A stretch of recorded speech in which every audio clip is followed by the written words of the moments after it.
Hello everyone, welcome to the Jacksonville History Show. I'm Harry Reagan. Tonight, an oral history interview with Virginia Atter Keys. Virginia was a radio and television personality in Jacksonville for many years. Here's our interview with Virginia Atter Keys, recorded at WJXT TV4. You were at Channel 4 at the very beginning. Yeah, the very beginning. In the 1950s. Actually, it was 1950. Mm-hmm. And I was singing at the Roosevelt Hotel with a band. There, I live in Jacksonville, of course. And someone heard me and said, "You should be on TV." And I said, "Really? Here?" You said, "What's that?" I didn't know what he was talking about. I said, "Okay, what does it pay?" No, I didn't say that. He said, "You should be on TV. We're starting the television station, and we're looking for performers. And were you interested?" And I said, "Sure." And that's how it started. And it was from the beginning. Stand here. There's a microphone here like 5 miles up.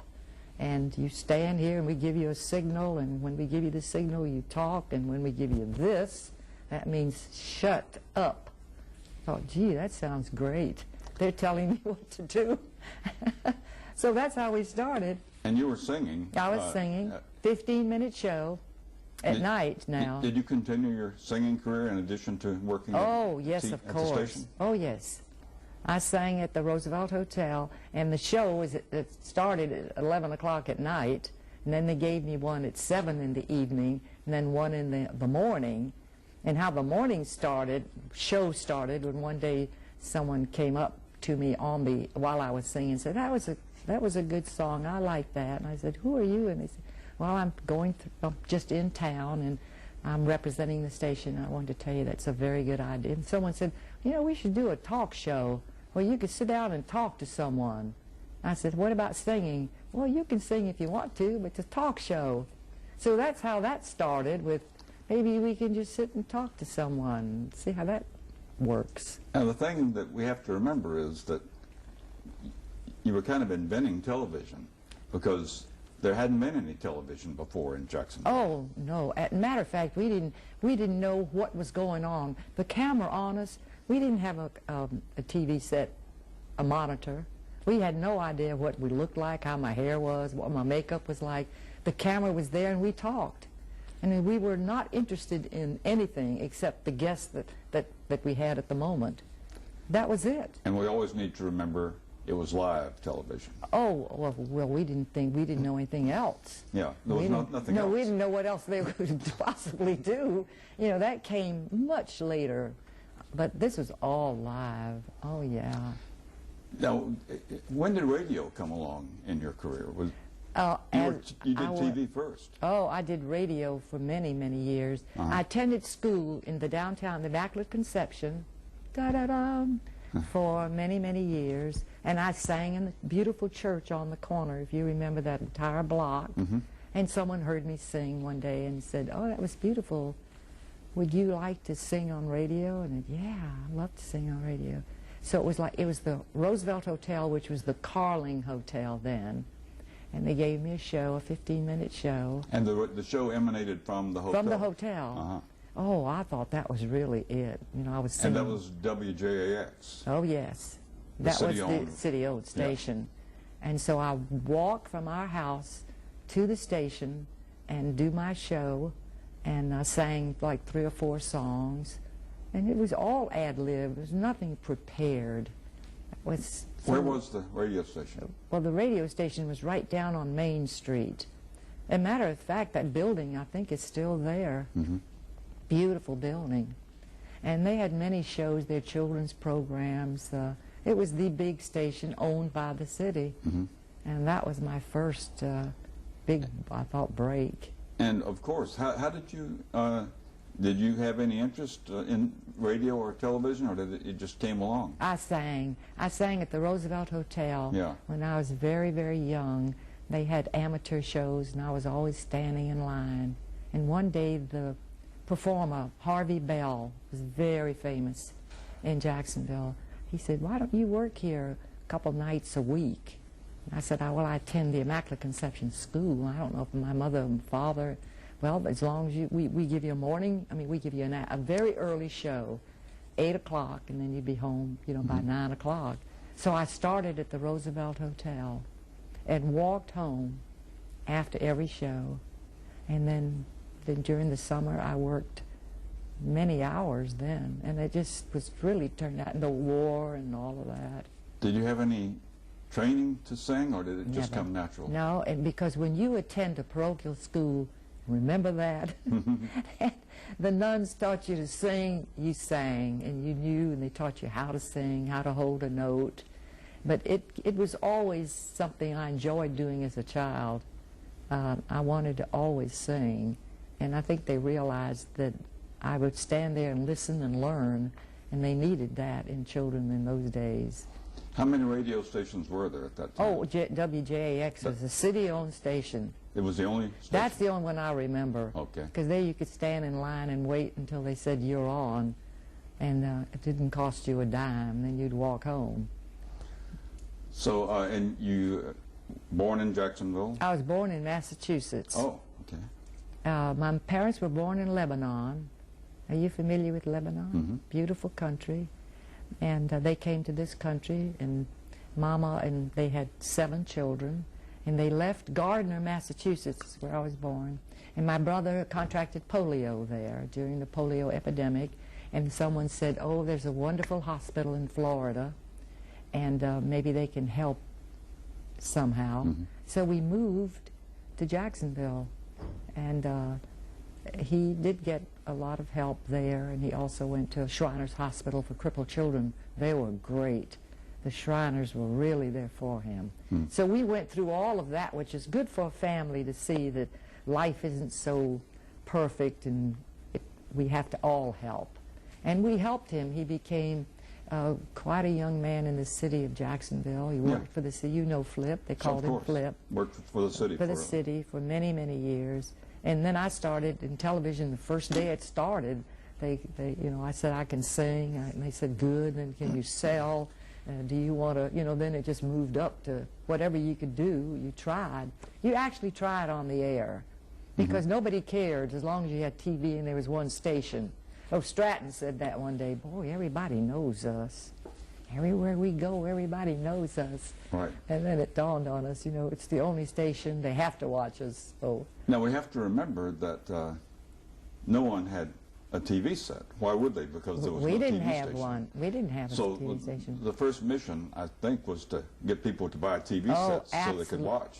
Absolutely. And they were so willing to work with us. Matter of fact, they didn't give me a set, but they put one in the house so that I would understand when I sang my songs and did the commercial what I was talking about. So they said, come on, you have a TV set. You know, now you know what you're talking about. And boy, we were so excited. We said, they don't realize they're never going to get that set back. A lot of people are going to remember Dick Stratton. Oh, yes. Let's talk about him. When did he come along at Channel 4? He came and he was interested in sports. That was it. And he was very attractive to begin with. And he started, John Piombo was very important in those days, who worked selling cars in town. They became friends. And then all of a sudden they said, we should be doing a sports show on television. And so they started a sports show, and then they started televising the baseball games, the football games. It was always John and Dick Stratton. I mean, it was the thing, something new, something exciting. And Dick was just into it up to here now. He didn't care about anything else. And he stayed with it to the very end of his life. And you worked with Dick on other kinds of shows, like there was a midday show and things of that kind. One day I was doing the show, singing and then selling, and he sat down with me, and it was kind of a cute combination. And we started talking, and Glenn Marshall, who was the manager then, said, you know, I think that'd be a good combination for the two of them. Right. And so everyone thought we were going together, you know, going together. And I said, oh dear, I think Dick, they think we're going together. But he did introduce me to my husband, I will say that. That was over 40 years ago. He said, got a guy I want you to meet. I think you'll like him. And I liked him. We got married, and Dick stood up for us. And he stayed our friend to the very end. But everyone thought, oh, you dummy, you could have married Dick Stratton. And I mean, we were like, he was like a brother. You know, that's the kind of friendship and love we had for each other. And when he passed away, it was family. Yeah. I still think of him, go by the graveside. I told you I still do that today. And then one day they said, you want to do a commercial? Well, you take this bottle here and you just say, it's a cold, cold bottle of water. Man, am I thirsty. You know, and you go through all, take a sip and say, there's nothing like crystal, how do you pronounce that? Geister? Gister? Huh? Geyser. Geyser. Yeah. Oh, yeah. Oh, see, maybe they'll send us a check. But that's what, you know, we did. It was very, very normal. Someone said, hey, maybe we better start selling. And in those days, it was Cohen Brothers, the top department store in Jacksonville. Do you want a talk, not a talk show, just a show doing commercials, just different spots, you know, anything you want to talk about, clothes, goods, kitchen, anything to do with anything in the store we'll sell. So they tried it. That's how it started. And we were in the store with the microphones selling shirts and selling ties and selling just for about 10 minutes. And then someone said, let's do it in the studio. Brought the stuff in the studio.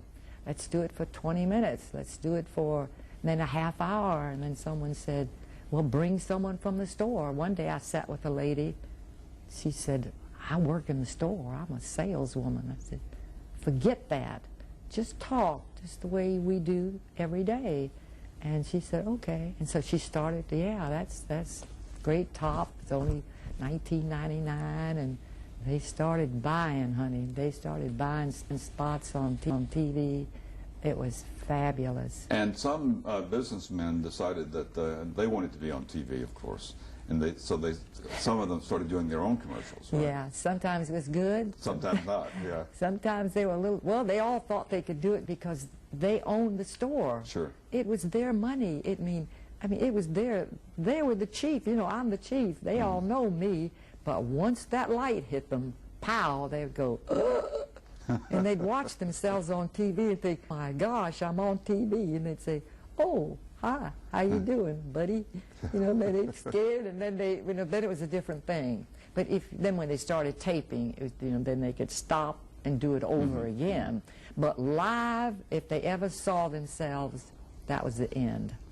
So they had to keep all the TV cameras away from, the sets, yeah. The sets away from them, and then they were good. Some of them were natural and could come on, and others were frightened but wanted to try. So, but it was interesting to see them at least try.